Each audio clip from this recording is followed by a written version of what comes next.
This is CXO Secrets, the podcast that takes you inside the mind of business leaders and reveals the strategies behind their success.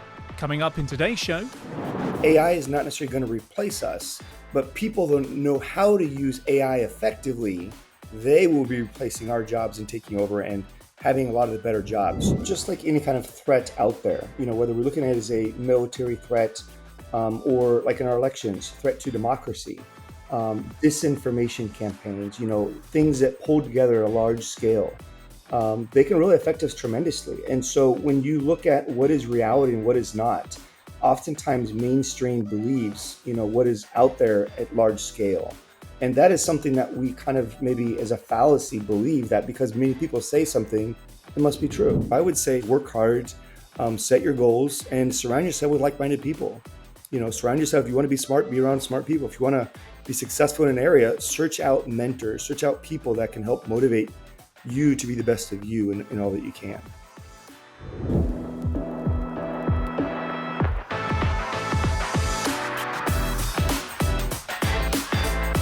the CXO Secrets podcast is powered by EDS, Going Beyond Connections. Find out about upcoming C-level events, experiences, and insights at edsxevents.com.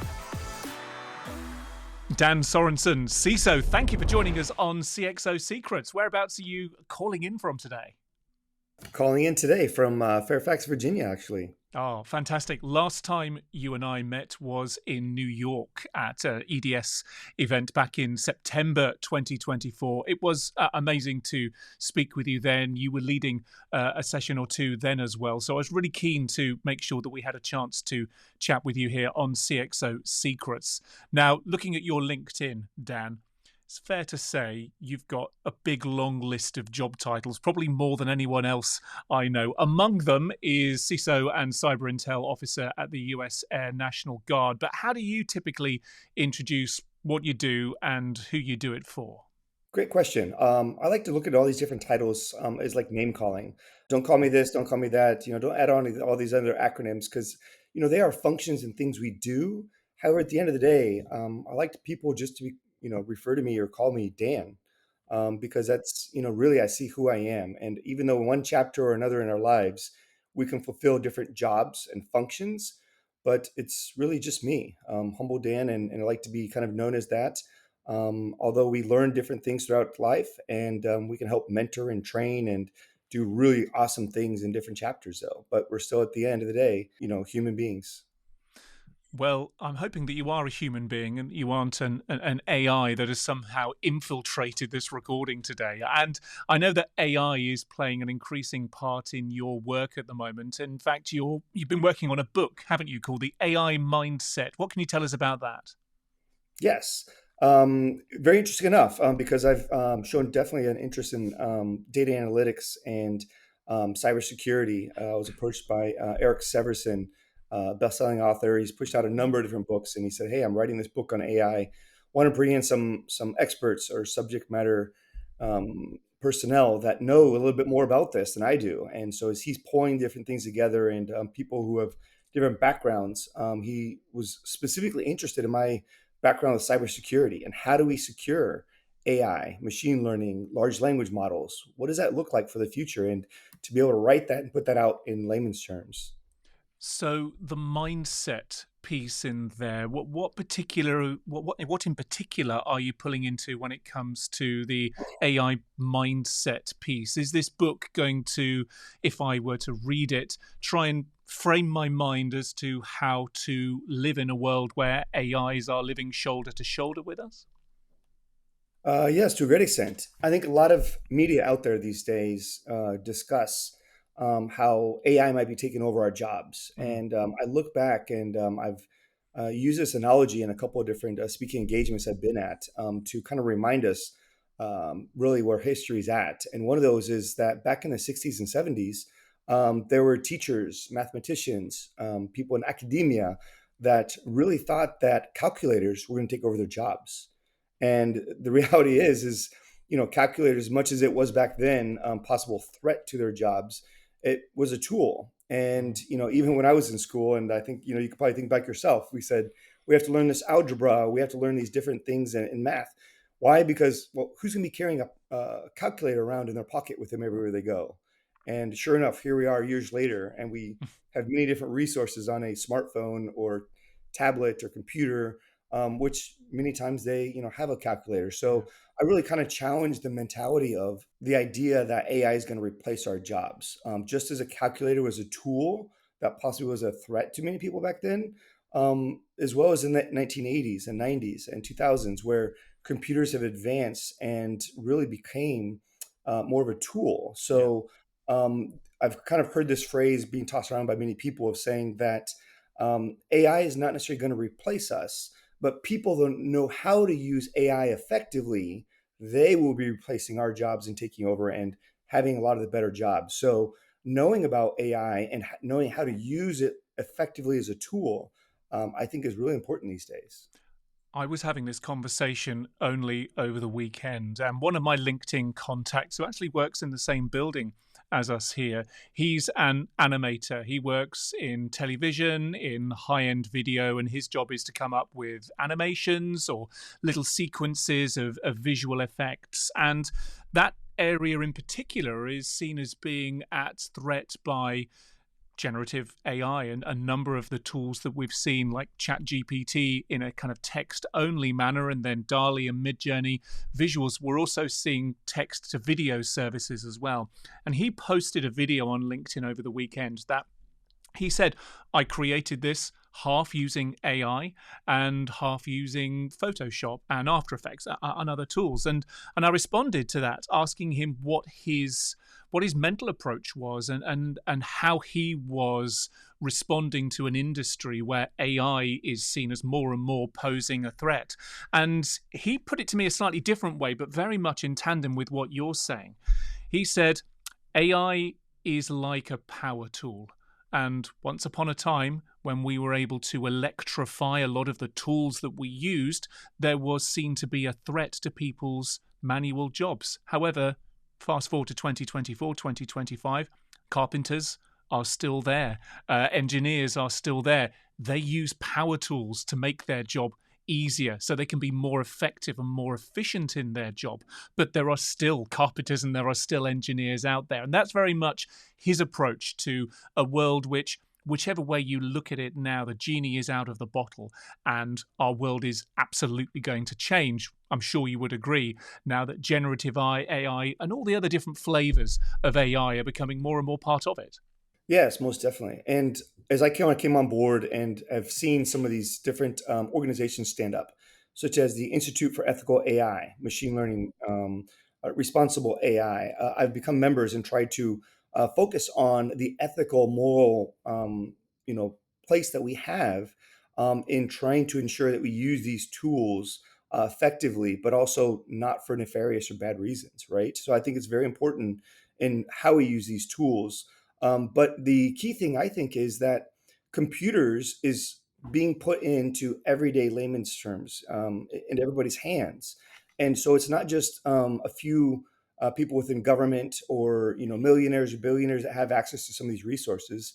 A lot of these effective tools to edit or update pictures, video, and text is now in everyday people's hands, and so I think that is mighty effective so that we can actually, like you said, more of us can create videos and animations. Whereas in before, it was a small crowd of people that only had access to those resources. To balance off that viewpoint, though, Dan, if I may, there is also a big concern about the centralization of power. Yes, everyone has access to it, almost irrespective of their degree of technical specialism themselves. Go back 5 or 10 years, you needed to have a PhD in order to be engaging with AI, really. But now everyone has. But a lot of the big services, you think about the large language models that are out there, only very few companies, corporations have the power to create those large centralized LLMs. And that creates a risk, does it not, in terms of, for example, bias, either intentionally or unintentionally. There are certainly some concerns about centralization in the AI space. Yes, most definitely. When you pull information from a source, many times we don't look at what information was given into that source. And specifically when connected to the internet, as things are continually being updated, how that can change. And so that is one of the things that when we're discussing with the OWASP AI Exchange or looking Hmm. at threat modeling and how either in a standalone environment or in a real life environment connected to the internet, how things can be changing, how things are trained, whether we're training it ourselves or we're putting into a model that is being trained by all sorts of data points. That is definitely a real threat. And when you ask a question, where is it pulling from the source? In academia, for example, I'm finishing my PhD in cybersecurity leadership, and one of the questions is citation sources. It can still give us false citation and sources, and it can draft something up that may or may not be true. And it's kind of like when you ask somebody for instructions. How do you get to this gas station? And somebody's like, oh, go straight, take a left, and it'll be half a mile down on your right hand side. And that may or may not be true. And it same with humans and or AI. I don't know if you've ever asked an LLM to create a biography for yourself. I have done, and it's hilarious because it seems to know just enough about. I say it knows just enough about me. It knows enough about the sort of things that I do that what gets spat out the other end of it, to use an impolite term, I suppose, it looks very credible and it could totally be a biography of me. It's not. It's someone completely different, but it's certainly tuned into the sort of things that I do and that I have done. So that to someone who, and I guess this is the danger because it looks so credible to someone who doesn't know the truth, the actual reality, they might be duped into believing it. As far as cybersecurity is concerned, and you spoke about your into the AI mindset from a cyber point of view here, for CIOs, for CISOs, and for other people in leadership positions in this space who might be concerned about the role that AI may be playing, not only in attacking their organizations, but also in protecting them. Give us a bit of a reality pill. Certainly, it's a topic that seems to be quite, it's bubbling away an awful lot at the moment. Is it actually happening on the ground? Are we seeing bad actors actively leveraging different types of AI to attack the organizations that are near and dear to us? Or are we still maybe a little bit away from that right now? Or is even that question a dangerous question to be asking because we should be preparing for what's happening in 18 months' time? So most definitely, just like any kind of threat out there, whether we're looking at it as a military threat or like in our elections, threat to democracy, Yeah. disinformation campaigns, things that pull together a large scale, they can really affect us tremendously. And so when you look at what is reality and what is not, oftentimes mainstream believes, what is out there at large scale. And that is something that we kind of maybe as a fallacy believe that because many people say something, it must be true. If it's on the internet or on Wikipedia or on X source out there, it must be true. And the reality is, there are many different sources out there that can appear to be. And credit to Wikipedia and the authors, that people that pulled together a lot of this information. Many of us don't use an encyclopedia off the shelf anymore. We look to online resources such as Wikipedia maybe to start our investigation and research into something else. But yeah, by far, using things like the OWASP top 10 for machine learning or for large language models, we can actually find out different ways that some of this AI technology is being used and leveraged against us. And I was at a conference last week with other fellow CISOs in Denver, and we discussed how instead of saying, no, no, no, don't use AI, it's bad, it's horrible, we don't know anything about it, to, hey, we'll allow you to use this, but it must be on premise, or it must be within our cloud environment, or it must be something that we as a company organization have trained up, not just something out there that can pull and you don't know how it's trained. So as much as maybe certain jobs are being let go, laid off, or it's replacing, we're also seeing a large growth in data analytics and people that understand how to train AI. There's now a chief AI officer instead of just a chief information officer or chief information security officer.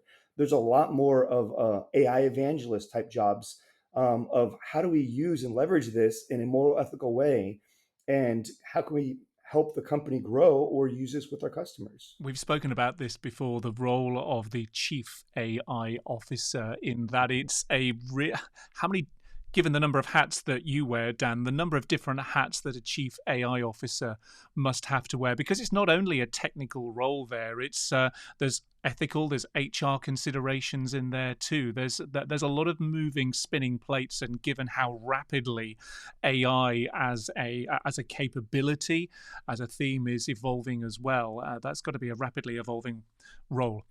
You mentioned your PhD quickly there, Dan. Just talk to us a little bit more about what area you're covering in there and when you hope to finish it. I'm looking to hopefully finish by the end of this year. I'm actually interested in one of the things people say, if you're going to write a dissertation, do it something you're passionate about. Yeah. And, one of the things a number of years ago is I've had different jobs and roles throughout the military and active duty, and I got out and joined the Guard. I looked at really how can I be most effective in different aspects and areas. And I said, if I can be somewhat of a hands-on technical, whether it's systems engineer, system security engineer, but know that technical side, hands-on keyboard, but then at the same time, be able to do that project management or program management side of it and understand more of the people skills and how to speak in layman's terms to the execs, the boards, to others on how to be effective and use some of these tools more properly and effectively. I think that has been one of the things that's been most powerful. So as I dove into the topic, I'm working in aerospace engineer on a project out in Denver on how is it that we can set up a space operations center? How can we set up different connection points for import or in pulling in and sending out signals of different aspects, making sure that's secure. Then pivoting to what is that decision-making process of cybersecurity leadership when it comes to incident response? As someone once told me when I moved to Georgia that there's two types of houses. I said, what? They all look different. And they said, no, there's the house that either has termites or the one that will. And so you need to protect. So I kind of take that in a perspective in looking at a couple of different things. And in this perspective, I look at two different types of organizations or companies, and you either or been hacked, or you might or will be hacked. So what is it that we're doing, not just to protect and to say we're secure, but how do we know how to bounce back quicker, how to respond, how to notify the proper number of people and everything. And so I started diving into that, and it goes anywhere from the training from the individual SOC analyst or somebody who's working in a managerial supervisor. Can somebody at that level speak up and say, I think I see an anomaly, I'm not sure, and then feel the freedom and liberty to go down the bunny trail to kind of look into that and find that out, to the managers, the CISOs, the execs and board, to say, hey, this is something real, whether it may or may not be a full out breach or an insider threat or an issue. I think it's something that we need to release and tell other people that this is something that happened and here's our response and this is how we took care of it. To me, that is really what oftentimes makes or breaks an organization. It's how they respond and that they are able to respond in a timely manner and bounce back. This speaks to my background in industry as well, particularly around disaster recovery, business continuity, and so on.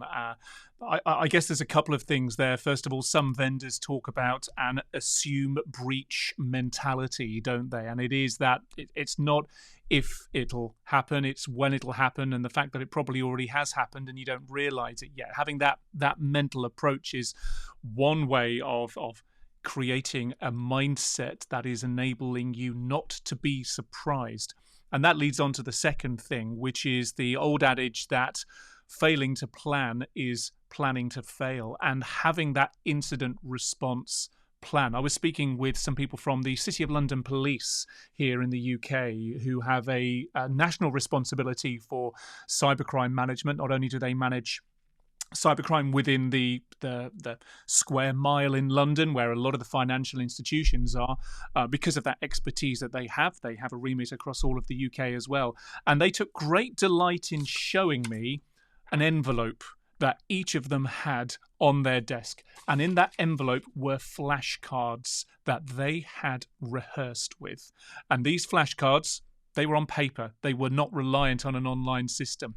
They knew exactly what to do in any, well, I say in any given incidents, in enough incidents that their risk teams had come up with. And those flashcards were written in such a way that almost no matter what role you were or who you were, you would be able to follow those, because there was a recognition that if the worst were to happen, the people who already have the knowledge might not be the people who are executing on the disaster response plan, on the incident response plan. So it needs to be accessible to whomever. Key to that, Dan, tell me the role of these desk exercises, because in that planning phase, actually the rehearsal is really important. And in my old world, a backup isn't a backup until you've restored from it. The same probably goes for incident response as well. The importance of those desk exercises, the importance of getting people's mental and maybe physical as well, muscle memory well practiced, so they know what to do without having to make crucial decisions in a high pressure moment, is also going to be really important when something bad really does happen. Yeah, I think one of the things is, as Eric Severson asked me, he said, "Hey, help me write a chapter in this book." And one of the things is, I think oftentimes I can see things in different perspectives, like past, present, and future. Mm-hmm. And so he said, help write a chapter on securing the future. The role of AI in cybersecurity and what that really means, and is part of this bigger picture. I also see that in incident response or in cybersecurity at large, we often just see is we're in the present and like things may or may not happen, but we don't really forecast and walk through an exercise. What better way to pass a test, as I say, because I'm not a good test taker, is to do practice tests, right? And I think we often do, at the executive level, tabletop exercise, we talk through things. But when things, hit the fan, as I say, oftentimes we're not ready, because that is one of the things that I think in the military I learned is going through something and acting it out physically, looking, touching, like doing that, not just talking through it. Sometimes you can do the, toss the ball. If you're sitting at a table and you say, this is my response, I have the football, and this is what I'm going to do. And then I'm going to talk to or push this on to someone else. And then, you toss the football to them, and then they respond and say, well, okay, this is what I'm going to do. I'm going to call up my team, my incident response, and do this. And we can do exercises like that. But what I've yet to see is a lot of successful organizations out there providing either a scenario-based aspect where you can go online and a part of leadership can, be put in a scenario and they can type in the response. Hey, you've been hacked. What do you do? Well, I ask my leadership what happens. I ask what these questions. I see what kind of breach this was. How long has it been? And then based upon that, it gives you different results. I have yet really to see something that has been expansive to help out in that process, more so than just A, B, C. Hey, this is what happened. Here's your possible responses. Here's what you should do. Because I think there's definitely something different in how we respond as humans. With just reading something or reading scripts and note cards, as you say, to actually being in it. So, myself having been in multiple breaches, whether in the government, supporting other entities, organizations, or even seeing things myself as an analyst before, having that experience is very distinct from someone who wants to be in leadership or a CISO and has never experienced a breach or something of the sort. So I think there's something being said with having done that. And it's very effective for sure. Yeah, there's an analog here with training for blue light services when you're working in emergency services, fire, medical, whatever. Virtual reality training is so important because you don't know how you're going to respond to a given situation, particularly a stressful situation, until you're placed in some analog for that. And as much as clicking a button on a keyboard might help you to rationalize around that, being able to act under pressure is very difficult to simulate unless you are in a kind of lifelike test, or at least enough so that you can willingly suspend your disbelief. Good luck with the book. Good luck with your PhD. finalization as well, Dan. Finally, for today, some questions that we ask to all of our guests here on CXO Secrets. Dan, what is your secret? If you can put your modesty to the side for a moment, what would you say, or what would somebody else perhaps say about you is your key attribute, or a learning or an experience that has helped to shape you, steer you towards being the Dan that you are today? Yes, I see that in a number of aspects, but I would boil it down to this. When we're in high school or whatever, we don't look at where we are in 10 years or 20 years and envision where we're actually at. And, we could say we want to be an astronaut or a fireman. We don't often say, I want to be a CISO. We don't even know that it exists. So I would recommend really is to set short-term goals. And as, things come, there's the training, preparation. There's also timing and somewhat, as some would say, sheer luck. But a lot of it really boils down to is, being open to new challenges and challenging yourself, setting a little goal for the next, 1 year, 2 year, 5 years, 10 year. And then as things get closer, map that out more intricately, write out more details, write it down, be organized with it.